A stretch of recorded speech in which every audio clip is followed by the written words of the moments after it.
《如懿传》人间清醒大排名，后宫女人千万，睡着的妃子有一半。但这些沉浸在互相薅头发、抠眼珠子里的嫔妃呀，并不是后宫女人的全部写照。有一些妃子呢，可是人间清醒一般的存在。皇帝的恩宠对他们来说，都只不过是活下去的工具而已。接下来，我们就一起看看《如懿传》的清醒排行榜上哪些大佬排在最前面吧。《如懿传》最清醒的妃子，应该就是海兰小宝贝了。她可是后宫当中兼有狠和清醒的女人了吧？前期呢，一直都是被欺负的存在，而且还是被欺负都不还手的那种。在描眉黑化之后，却一整个大反转呐！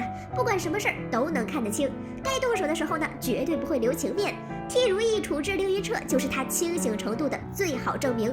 在他有孕被金玉妍算计，导致身上长出妊娠纹的时候，他就很冷静地接受了自己可能一辈子都不会再侍寝的事情。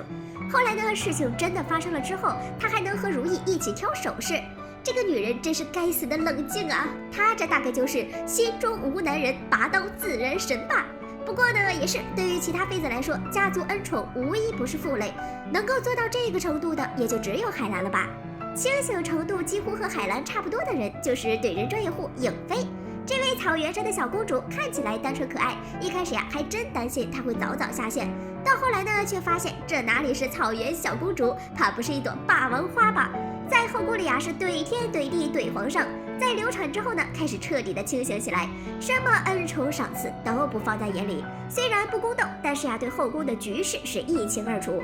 如懿痛失永久之后呢，她也一起审问过在宫里搞巫蛊的魏延婉亲妈。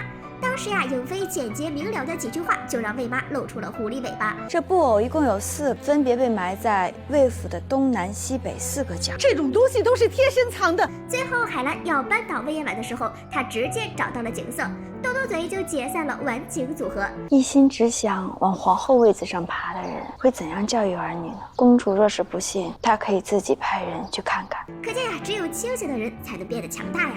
同样清醒的还有韩湘剑，身为后宫颜值排行榜上的第1名，她还是人间清醒小宝贝。韩湘剑呢，在后宫就秉承着扎扎龙莫挨老子，以及后宫妃子爱咋咋地，反正你们干什么都与我无关的原则，既不主动宫斗，也不释放被动技能。他可是主动要求给自己来一碗断子绝孙汤的狼人。就算侍寝，怎么样才能没有身孕呢？虽然刚来大清的时候，也曾经为爱光撞大墙，我活着不能和你在一起，但我的灵魂会与你相聚。但之后只是为了族人而活，什么情爱宫斗都离得8丈远。他这也算是看淡了世事那些毫无波澜的生活。不过呀，也不是所有清醒的人都是好人，反派也有清醒的存在。别看魏延婉这个人呀坏到冒烟儿，她也是一个很清醒的女人。魏延婉深知自己想要的只是出人头地，所以呢，一不相信爱情，二不相信别人，在后宫宫斗全靠自己，没有什么小团体之类的东西。即便是有几位交好的嫔妃，那也不是商量手段的同僚。魏妈进宫陪产，害怕她会生女儿的时候，魏延婉却能不以为然地说：“那又怎样？”从这儿呢，就能看出她的清醒。哪怕我这胎生个公主，我也能再生出个皇子。不过呀，正是由于她的过分清醒，导致她一心只想出人头地，用遍了龌龊手段也在所不惜。后宫还有一个人宫斗手段也不低，就是没能斗赢她呀。《如懿传》2大恋爱脑是谁？如懿和金玉妍必须榜上有名。首先就是人间糊涂蛋如懿，站在第9层的宫斗高手如懿为何不清醒呢？其实呀，后宫的那些心机手段，如懿也不是看不清楚。她要是真的宫斗起来啊，哪还有别人什么事儿啊？如果说满宫的人都站在第3层，那如懿就是站在了第9层。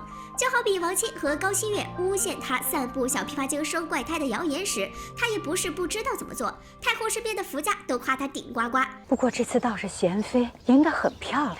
如懿的段位呢比别人都高，奈何她是个恋爱脑，有高级技能，但就是不用，就是玩儿。你说气人不气人？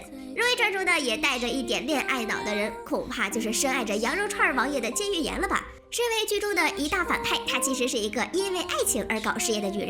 为了羊肉串王爷背井离乡来到大清，又因为答应他要给老家带来荣光，所以呢在宫里拼了命的宫斗。她不断的挑拨离间，试图把后宫的水弄浑，在后宫接单剁了嘛，又斗死富察郎华，试图污蔑如懿的清白。可做这些事儿对她自己又有什么好处呢？她一心争夺后位，失败之后呢，又想让儿子争太子之位。她和儿子们最后的悲惨，其实呀就源于羊肉串王爷。到最后，她不也是想清楚自己这一辈子都是一场空吗？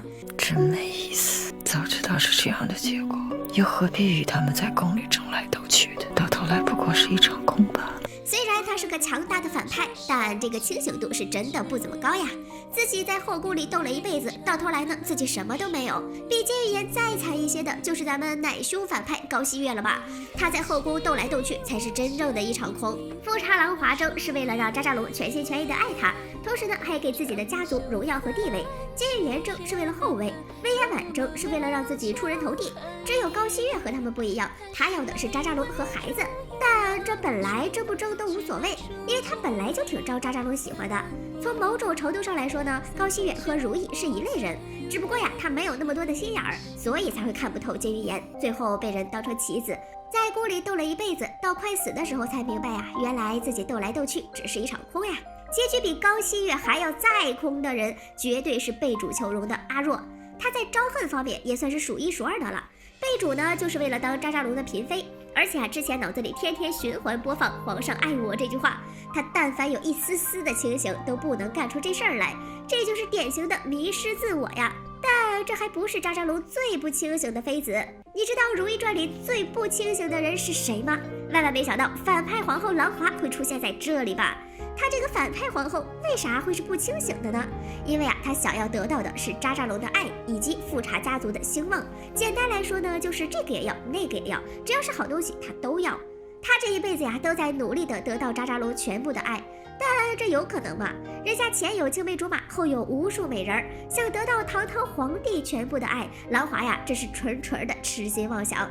而且他乃至他们一家子都非常的容易被骗，只要一说这事儿对他们家有帮助，他们就肯定会上当。兰华是距离扎扎龙最近的人，他不清醒就算了，陈婉英这个小透明竟然也在不清醒的范畴里。他还爱极了扎扎龙呀，天天在宫里画他，但是每次见到他呢也不说话，只会默默地看着，自己呢也不去争宠，而且在宫里待了很多年，依然还是非常喜欢扎扎龙。咱就是说啊，他不配呀，婉英啊。比陈婉英更过分的人就是最馋扎扎龙的奕欢了。还记得当初太后身边的福家是怎么形容他的吗？整日里捧着皇上的玉尸不放手，眼神也是痴痴的，整个就是扎扎龙的脑残粉呀，眼里心里只有这么个人。他把自己的儿子送走，奕欢居然一点都不恨他。最后得知最爱的扎扎龙竟然防备了自己一辈子的时候，还毅然决然地选择了自焚。